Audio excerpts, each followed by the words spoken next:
Hello दोस्तों, स्वागत है आपका होम टॉपर स्टडी चैनल पर। दोस्तों, इस वीडियो में बताएंगे आपको हम आव्यूहों के गुणनफल के गुणधर्म क्या होते हैं, मल्टीप्लिकेशन प्रॉपर्टी ऑफ मैट्रिसेस क्या होती है, मल्टीप्लिकेशन प्रॉपर्टी ऑफ मैट्रिसेस क्या होती है, ठीक ना। इसके पिछले वीडियो में बताया आपको कि आव्यूहों के गुणनफल क्या होते हैं, कार्यविधि क्या है, नियम क्या है, एग्जाम्पल लेके बताया गया, बहुत अच्छे से बताया गया, कब होगा कब नहीं होगा। आज इसके गुणधर्म बताएंगे, आज इसके गुणधर्म बताते हैं। एक बात ध्यान दीजिएगा कि भाग से कर्म नहीं बदलते, परंतु कर्म से भाग जरूर बदल जाते हैं। एपीजे अब्दुल कलाम जी बोले हैं, सही है कि भाग से कर्म नहीं बदलते, परंतु कर्म से भाग जरूर बदल जाते हैं, बदल जाते हैं ना।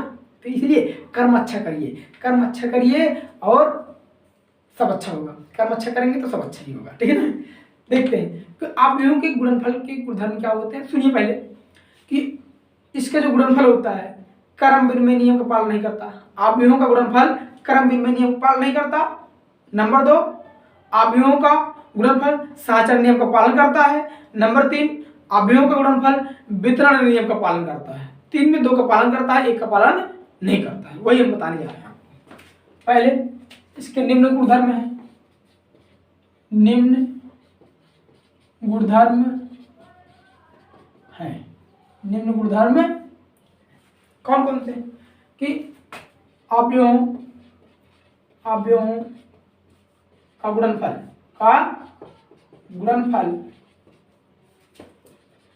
क्रम क्या लिखेंगे, क्रम विनिमय नियम का पालन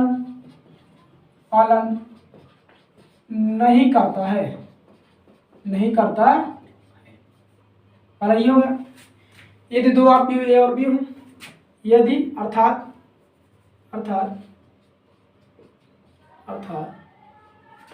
यदि 2 आव्यूह ए और बी हो, बी अच्छे लिखते हैं, बी हो तो क्या कि A B does not equal to B A, ये बराबर, यही है क्रम विनिमय नियम से बोलते हैं कम्यूटेटिव प्रॉपर्टी ऑफ मल्टीप्लिकेशन की है। तो आव्यूहों का गुणनफल क्रम विनिमय के नियम पालन नहीं करता है। यानी अगर 2 आव्यूह हैं ए और बी, उनका गुणन जो करेंगे गुणनफल करेंगे और बी के बराबर नहीं आता है, यही पहला प्रॉपर्टी। सेकंड देखते हैं यही कि आव्यूहों का गुणनफल साहचर्य नियम का पालन करता है। ये आपको इसी में बता दें, चलिए लीजिए, यही आव्यूहों का गुणनफल साहचर्य नियम का पालन करता है। लिखिए, आव्यूहों का गुणनफल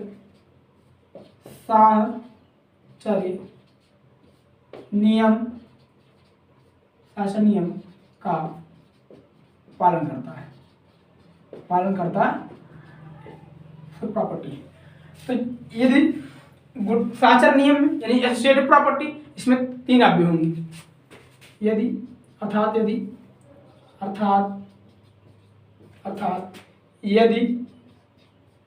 3 आव्यूह ए बी और सी हो, तो क्या ए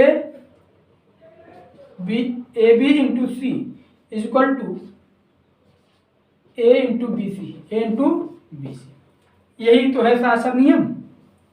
साहचर्य नियम क्या होता है, बहुत अच्छे बताया है। योग का मल्टीप्लिकेशन का जाके देखिए, उसमें यही बताया गया, केवल साहचर्य नियम, वितरण नियम, क्रम विनिमय नियम सब बताया गया उसमें। तो यही है आव्यूहों का गुणनफल साहचर्य नियम को पालन करता है। अर्थात यदि 3 आव्यूह ए बी और सी हो, तो A B into C equal to A into B C, यही कुछ है नहीं, आपको दिए रहेंगे, ठीक है ना। तीसरा देखते हैं, लास्ट में आपका तीसरा कर लीजिए, फिर आगे देखते हैं। हो गया, तो इसी में हम बना दें, क्यों हो गया ना। अब देखते रहिए, जब तो कुछ है नहीं, यहीं हम क्या करते हैं, वितरण नियम का देते हैं। क्या वितरण नियम, अव्यूहों का गुणनफल वितरण वितरण नियम का पालन करता है, सॉरी वितरण नियम का पालन करता है। अवयवों का गुणनफल वितरण नियम का पालन करता है। वितरण नियम मतलब डिस्ट्रीब्यूटिव प्रॉपर्टी।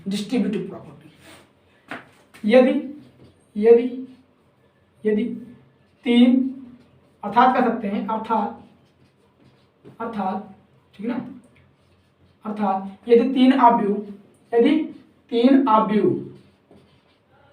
आव्यूह कौन कौन से हों, यदि तीन आव्यूह ए बी और सी हों तो क्या A into B plus C equal to A B plus A C. ये क्या हो जाएगा, ए क्या है बाएं तरफ है, कहेंगे इसे बायां वितरण नियम। ठीक। दूसरा क्या है कि B plus C into A equal to क्या ए बी लिखो चाहे बी लिखो, बी ए प्लस सी। ये क्या कहेंगे इसको, दायां वितरण नियम। ठीक ना, दो है वितरण नियम में, दो है, एक बायां एक दायां। अगर दाएं तरफ दायां वितरण नियम, बाएं तरफ है तो बायां वितरण नियम। ठीक ना, यही। तो अवयवों का गुणनफल के गुणधर्म क्या है कि इनके गुणनफल क्रम विनिमय नियम का पालन नहीं करता है, साचर नियम का पालन करता है और वितरण नियम का पालन करता है। बस यही एग्जाम्पल लेके सब देखेंगे अगली वीडियो में। आप बताइए बस, जब प्रैक्टिस कराएंगे, क्लास चलेगा तो हम बताएंगे। ठीक है ना, तो समझ में आया क्या होता है, देख लीजिए, समझिए एक बार। ओके, बी ए सी ए, इसको चाहे ए बी कहो या बी सी कहो। ठीक ना, ठीक।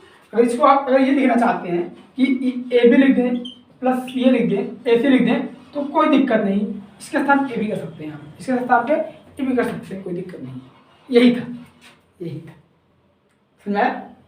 तो समझ में आया तो वीडियो को लाइक और शेयर जरूर करिएगा। Thank you for watching my video.